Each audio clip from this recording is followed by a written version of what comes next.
तो चलिए सीधे शुरू करते हैं। आज हम भारतीय इतिहास और संस्कृति के एक ऐसे अद्भुत हिस्से पर बात करने वाले हैं जो शायद आपने पहले इस नजरिए से ना देखा हो। ये सिर्फ एक मंदिर की कहानी बिल्कुल नहीं है। ये त्र्यंबकेश्वर ज्योतिर्लिंग और पवित्र गोदावरी नदी के ऐतिहासिक उद्गम की एक बेहद शक्तिशाली कथा है। सोचें जरा, एक भयानक अकाल, एक बहुत ही दर्दनाक साजिश और उसके बीच से होता एक पवित्र नदी का जन्म। सुनने में किसी फिल्म जैसा लगता है ना? लेकिन ये शब्द सिर्फ एक कथा का हिस्सा नहीं है। ये उस ऐतिहासिक घटना के मुख्य बिंदु हैं जिसने सदियों से हमारी आस्था और भौगोलिक दृष्टियां दोनों को आकार दिया है। पहला पड़ाव, द सेक्रेड ब्रह्मगिरी हिल्स। अब जो बात इस स्लाइड में सबसे ज्यादा दिलचस्प है वो ये कि ये कथा हमें सीधे आज के महाराष्ट्र में स्थित नाशिक के पास ले जाती है। यही वो पवित्र ब्रह्मगिरी पहाड़ियां हैं जहां इस महान घटना की नींव रखी गई थी। त्र्यंबकेश्वर ज्योतिर्लिंग का नाम आते ही हम सभी जानते हैं कि ये भगवान शिव के 12 पवित्र ज्योतिर्लिंगों में से एक है। इसका सांस्कृतिक वजन सच में बहुत बड़ा है। ये सदियों से भक्ति, सत्य और पवित्र गोदावरी नदी के साथ इतनी गहराई से जुड़ा हुआ है कि इस महान स्थल के अस्तित्व में आने से पहले यहाँ आखिर क्या हुआ था, ये जानना और भी जरूरी हो जाता है। आगे बढ़ते हैं दूसरे हिस्से की तरफ, फैमिन एंड द पीसफुल आश्रम। प्राचीन काल की बात करें तो इन्हीं ब्रह्मगिरी पहाड़ियों के आसपास महान गौतमा ऋषि और उनकी पत्नी अहिल्या का शांतिपूर्ण आश्रम हुआ करता था। एक बिल्कुल साधारण जीवन, लेकिन जल्द ही बाहरी परिस्थितियां इस शांति की एक बहुत बड़ी परीक्षा लेने वाली थीं। और ये स्लाइड एक बहुत ही गहरा अंदर शानदार ढंग से दर्शाती है। एक तरफ देखिए, बाहरी वातावरण में एक भयानक अकाल पड़ा था। फसलें बर्बाद हो चुकी थीं, नदियां बिल्कुल सूख गई थीं। पर वहीं दूसरी तरफ गौतमा ऋषि का अपना आश्रम। उनके अच्छे कर्मों और भक्ति के कारण वहां भोजन और पानी की कोई कमी नहीं थी।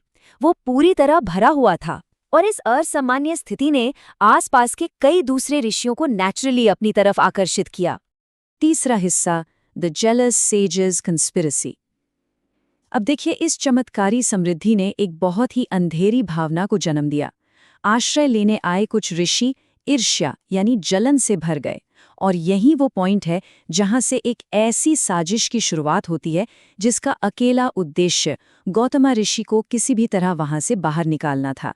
लेकिन यहाँ एक बहुत बड़ा सवाल उठता है, आखिर ये ईर्ष्यालु ऋषि एक सच्चे और नेक इंसान को अपना ही घर छोड़ने पर मजबूर कैसे कर सकते थे? सोचने वाली बात है ना? किस तरह की साजिश एक इतने पवित्र ऋषि के खिलाफ रची जा सकती थी? अपनी इस साजिश को अंजाम देने के लिए उन ऋषियों ने भगवान गणेश का आवाहन किया। अगर हम इस घटना को एक प्राचीन दस्तावेज की तरह देखें तो भगवान गणेश उन ऋषियों के गलत इरादों को बखूबी समझ रहे थे। फिर भी अपनी प्रार्थनाओं से बंधे होने के कारण उन्हें वहां आकर उनकी रिक्वेस्ट पूरी करने की मंजूरी देनी ही पड़ी। चौथा भाग, द सिन ऑफ गोहत्या। यहाँ से ये कथा अपने सबसे दर्दनाक हिस्से में प्रवेश करती है। एक निर्दोष इंसान को फंसाने के लिए रची गई इस साजिश ने एक भयंकर तूफान खड़ा कर दिया था। पूरा घटनाक्रम इतनी तेजी से आगे बढ़ा कि आप हैरान रह जाएंगे। टाइमलाइन देखिए। सबसे पहले भगवान गणेश ने एक बेहद कमजोर गाय का रूप लिया। फिर वो गाय गौतमा ऋषि के खेतों में आती है। जैसे ही गौतमा ऋषि ने उस गाय को बिल्कुल नरमी से वहां से बाहर निकालने का प्रयास किया, अचानक वो गाय गिर पड़ी और उसकी मृत्यु हो गई। ये एक ऐसा पल था जिसने पलक झपकते ही सब कुछ बदल दिया, क्योंकि अब उन पर गोहत्या जैसे महापाप का आरोप लग चुका था। जाहिर है गौतमा ऋषि इस घटना से बेहद आहत और गहरे सदमे में थे। मौके का फायदा उठाते हुए उन ईर्ष्यालु ऋषियों ने तुरंत मांग की कि इस पाप को धोने का अब सिर्फ और सिर्फ एक ही रास्ता बचा है। उन्होंने शर्त रखी कि गौतमा ऋषि को पवित्र गंगा नदी को पृथ्वी पर लाना ही होगा, तभी उसी के जल से उनका पाप धुल सकेगा। और यहाँ से हम आते हैं पांचवें हिस्से पर, ओरिजिन ऑफ द गोदावरी। चलिए देखते हैं कि ये कथा आगे कैसे बढ़ती है। इस असंभव सी चुनौती के आगे हार मानने या झुकने के बजाय गौतमा ऋषि ने भगवान शिवा की घोर तपस्या शुरू कर दी। उनकी सच्ची भक्ति और पुकार में इतनी ज्यादा शक्ति थी कि भगवान शिवा खुद उनके सामने प्रकट हो गए। अब होता यह है कि जब गौतमा ऋषि ने गंगा को अपने आश्रम में बुलाने की प्रार्थना की तो गंगा ने शुरू में पृथ्वी पर उतरने से थोड़ा संकोच किया। उस समय का एक बेहद नाटकीय और शक्तिशाली दृश्य वर्णित है, जहां भगवान शिव ने अपने त्रिशूल से पूरे जोर से ब्रह्मागिरी की पहाड़ियों पर प्रहार किया ताकि उस नदी का मार्ग सीधे तौर पर खुल सके। उस प्रहार से जो जलधारा बही ना, उसने एक बिल्कुल नई नदी को जन्म दिया, जिसे आज हम गोदावरी कहते हैं। दिलचस्प बात यह है कि दस्तावेजों और प्राचीन पाठों में इसे अक्सर गौतमी गंगा भी कहा गया है। एक तरह से ये इस नदी के ऐतिहासिक उद्गम की एक प्रमाणिक पहचान है। जैसे ही इस पवित्र जल ने गौतम ऋषि को स्पर्श किया, उनका पाप पूरी तरह धुल गया। पर सबसे महत्वपूर्ण बात ये नहीं थी। महत्वपूर्ण बात ये थी कि इसने उस सच्चाई को दुनिया के सामने ला दिया कि गौतम ऋषि पूरी तरह से निर्दोष थे।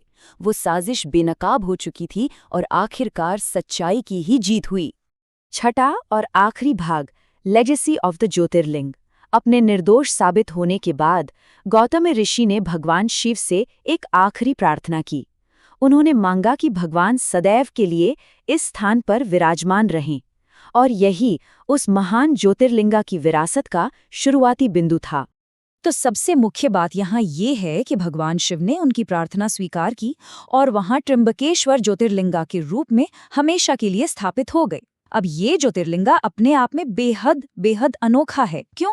क्योंकि इसमें अकेली त्रिमूर्ति का वास है। इस मंदिर के भीतर मौजूद ज्योतिर्लिंगा में ब्रह्मा, विष्णु और शिवा को दर्शाने वाले 3 छोटे चेहरे हैं। ऐसा कॉम्बिनेशन पूरे भारत में आपको आमतौर पर कहीं और नहीं मिलेगा। एक स्थायी और पवित्र आश्रय स्थल के रूप में देखिए, आज भी ये स्थान उतना ही प्रासंगिक है जितना पहले था। ये सदियों से शांति की तलाश करने वालों और इतिहासकारों दोनों को आकर्षित करता आ रहा है। गोदावरी का उद्गम होने के कारण यहाँ होने वाले अनुष्ठानों को ऐसी मान्यता प्राप्त है कि वो पाप नाशक हैं और गहरी शांति प्रदायक हैं। इस पूरे घटनाक्रम और इसके स्रोत से हमारे लिए मुख्य शिक्षाएं बिल्कुल स्पष्ट निकल कर आती हैं।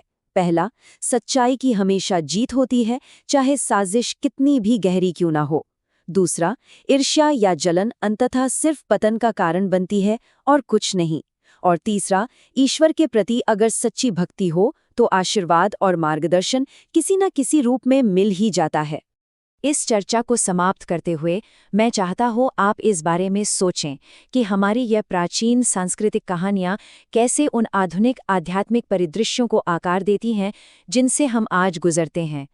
कैसे एक जगह की भौगोलिक स्थिति और एक ऋषि के संघर्ष ने आगे चलकर सदियों तक लाखों लोगों की आस्थाओं को आकार दिया।